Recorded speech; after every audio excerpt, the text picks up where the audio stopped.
Sweet June, how's everybody doing today? I'm pretty upset today. Really upset today.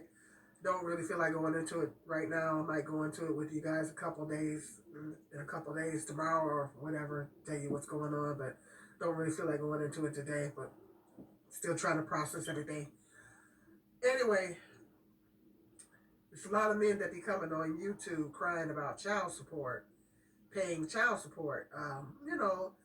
Oh, how hard it is, how unfair the system is, and if they take a lot of men's money, they charge some men too much money and all that.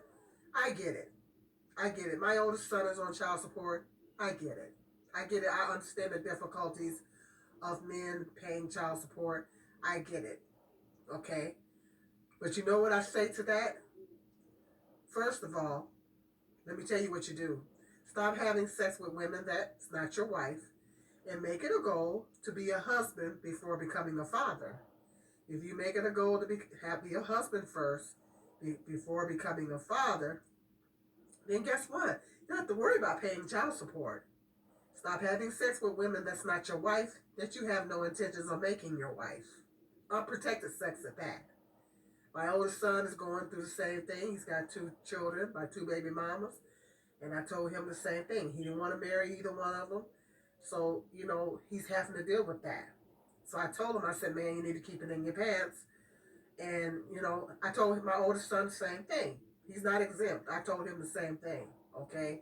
So that's what you do. Stop having unprotected sex with women that you don't want to marry, and make it a goal to be a husband before becoming a father. Otherwise, suck it up.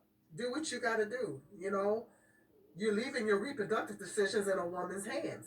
When you have unprotected sex with a woman, you're leaving your reproductive decisions in her hand. You know that once she gets pregnant, she could choose to have the baby. You know that. So if you know that, then you need to protect yourself. Or guess what? Don't have sex with her to begin with. So it is what it is. You gotta. There's consequences to everything we do. It's like the woman has to deal with her consequences. You gotta, as a man, you have to deal with your consequences as well. It's consequences to committing immorality. We all know that. I knew that. I had to deal with consequences when I had my two children outside of marriage. We all know that. There's consequences to everything we do. When you commit immorality and you don't do things God's way, then those are the consequences. So suck it up. Don't complain about it. Suck it up. Work 2 or 3 jobs if you have to. Do what you got to do. It's cheaper to keep her. You heard that song? It's cheaper to keep her. Okay, just letting you know. Don't cry about child support when you're not you're having unprotected sex with women you're not going to marry. Plain and simple. Peace and love. Stay tuned. This is Sweet Jam.